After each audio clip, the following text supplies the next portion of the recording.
$700, not $1,000, not $1,500, $700. Is that enough to get a phone in 2020 on a 5G network, which has everything you actually need? Doesn't have a bunch of extras you'll never or rarely ever use? For those not wanting a massive phablet-sized phone, the Pixel 5 may just be the sweet spot. Let's explore what's on offer.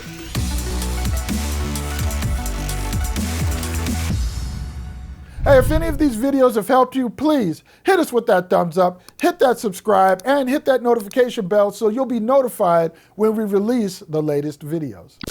I'm reviewing the Sorta Sage Green Pixel 5 with 128 gigabytes of storage and 8 gigabytes of RAM. Let's take a look at the hardware first.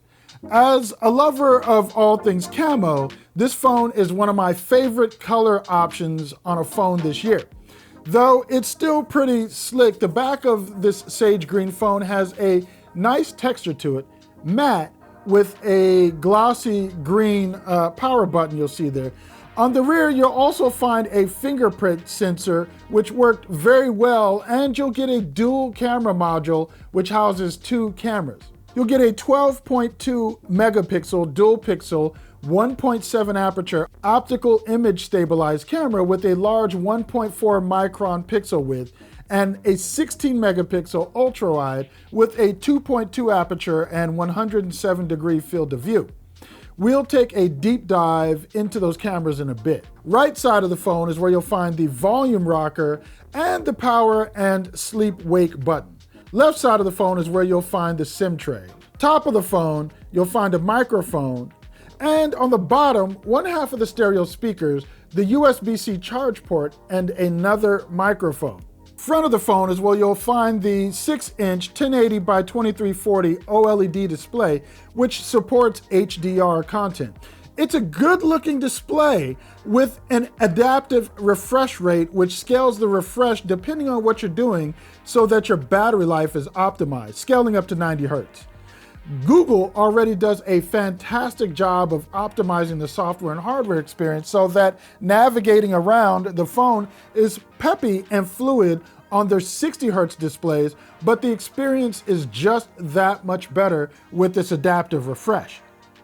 Playing content on the screen is nice, but it is not the brightest screen I've looked at in recent months. For example, The Witcher looks great with regard to color and contrast, but it was a bit darker than other flagship displays I've laid my eyes on. That said, the only place you'll notice that is with content that is moody or dark like some horror movies. Other than that, my turtle pal on Our Planet looks great, as does his underwater friends, and cartoons look good as well. Other YouTube content like video reviews look great too. More important than ever. So many people these days are not only looking for ways to stay fit at home. And while you're watching that video, you'll be treated to a solid audio experience as this phone features stereo speakers with one half of them front firing from the earpiece speaker grill. Audio, and most importantly, dialogue is loud and clear, but this phone's wireless audio options shine as well. This may be gibberish to some watching, but the phone supports high-resolution audio codecs. So you get aptX, aptX HD, LDAC, and AAC support. In English, what does that mean? If you listen to streaming services like Tidal, or you have a collection of lossless audio files like my FLAC collection, you'll get most of the benefit of that file's fidelity. It's still Bluetooth and not a wire, but it sounds pretty darn good. Especially if you throw in a little accessory like the FIO BTR3K I talked about in this video here. And while we're talking about things which are high resolution, let's talk photography. I want to know if you want to take it slow. Oh, hop up on my jet and roll to Tokyo. I'm also reviewing Apple's iPhone 12 line, and since it's usually Pixels, Samsung Galaxy, and iPhones going head to head, I've been taking photos with the Pixel and iPhone 12 to see how they stack up, and I have to say that there's no clear winner. In some photos, I liked the Pixel's capture more than the iPhone 12, while in others, it was the 12 on top, but with a caveat.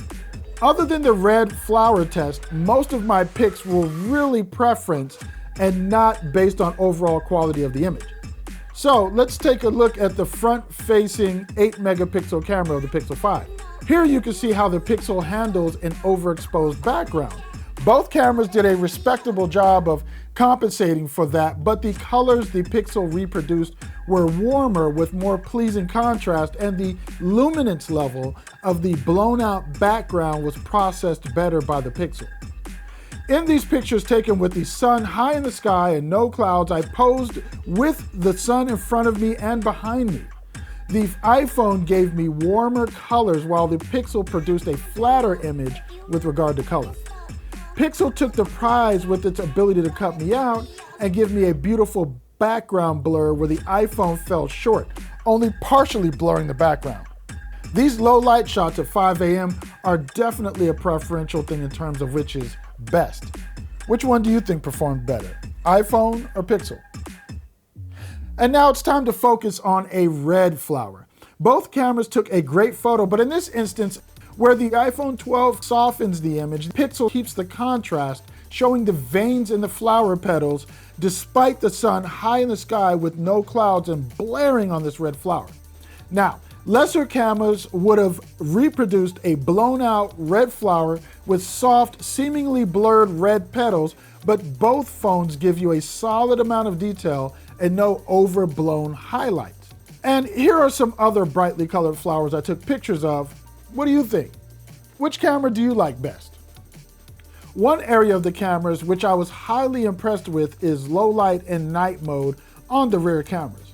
There were some night sight photos which looked as good as the regular photos with night sight off. In my grandpa statue test, the night sight functionality produced a photo which still had solid contrast and actually outperformed the iPhone 12 while being a little behind the Note 20 Ultra. But in my Metro Stop test, where the iPhone and Note both shine, the light of the Pixel was not diminished either. The palm fronds had awesome detail, the palm tree's trunks showed a great deal of texture, and the colors and contrast in this night shot were solid. In these pictures of a cloudy night sky, the Pixel's photos were just as good as the iPhone 12's photos, in my opinion. The level of texture in those clouds is beautiful thanks to the technologies that both phones use in their image processing. Here's another night sky picture, and again, this is with and without night sight. Can you tell the difference? So what about the rest of the user experience of the Pixel 5?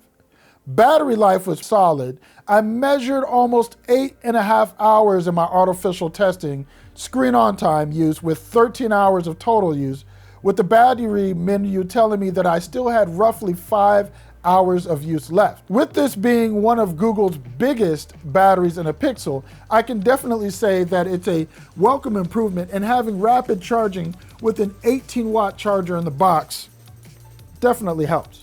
With my use, I was never left feeling like the FOMO was going to kick in watching a battery sit at 5%. You'll also get wireless charging and even reverse charging out of this battery. At 4,000 milliamp hours, I don't know if I'd be all that enthusiastic about using the phone to reverse charge another device, but it's all about priorities, I guess. And let's talk speed. This is a 5G phone after all.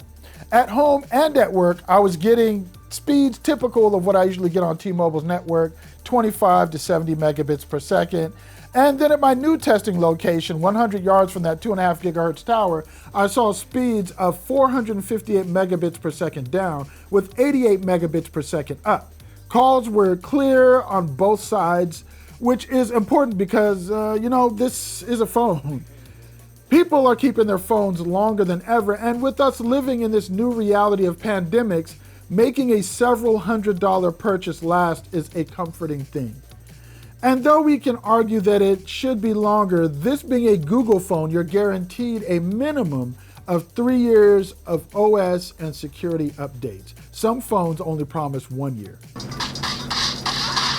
So this is something that people are aware of. This phone does get noticeably warm after you've been holding it, gaming, just using it for a period of time.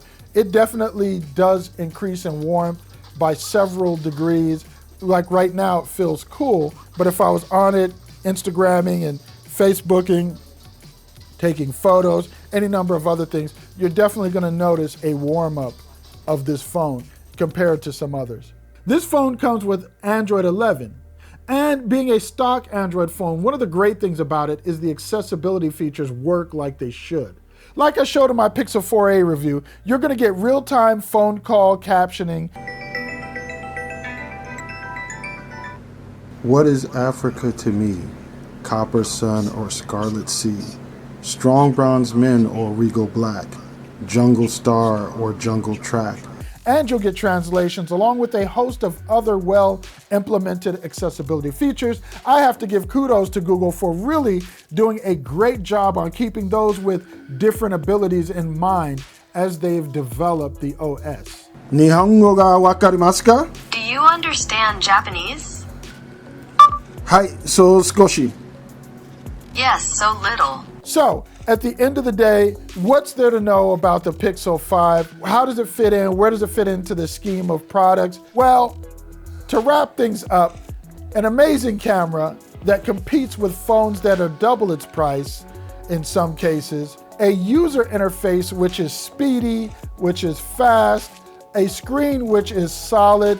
I have to say, if you're looking for a phone and don't like large phones, this should definitely be among the top list of phones. The only thing you'll have to decide is whether the 4A or this 5 is the one for you. And that's gonna be a tough decision. It's gonna be based on how long you keep a phone. Because for you in your area, 5G may not yet be available. But if it is and you have strong signal, then this is definitely a worthy option, though the 4A comes in at a much lower price point. If you have any questions about the Pixel 5 that I didn't answer in this review, please leave them in the comments below. I will get to them. We don't take it lightly that you watch with us. We appreciate you. I'm Tshaka Armstrong for reviews.org. I'll catch you on the next video.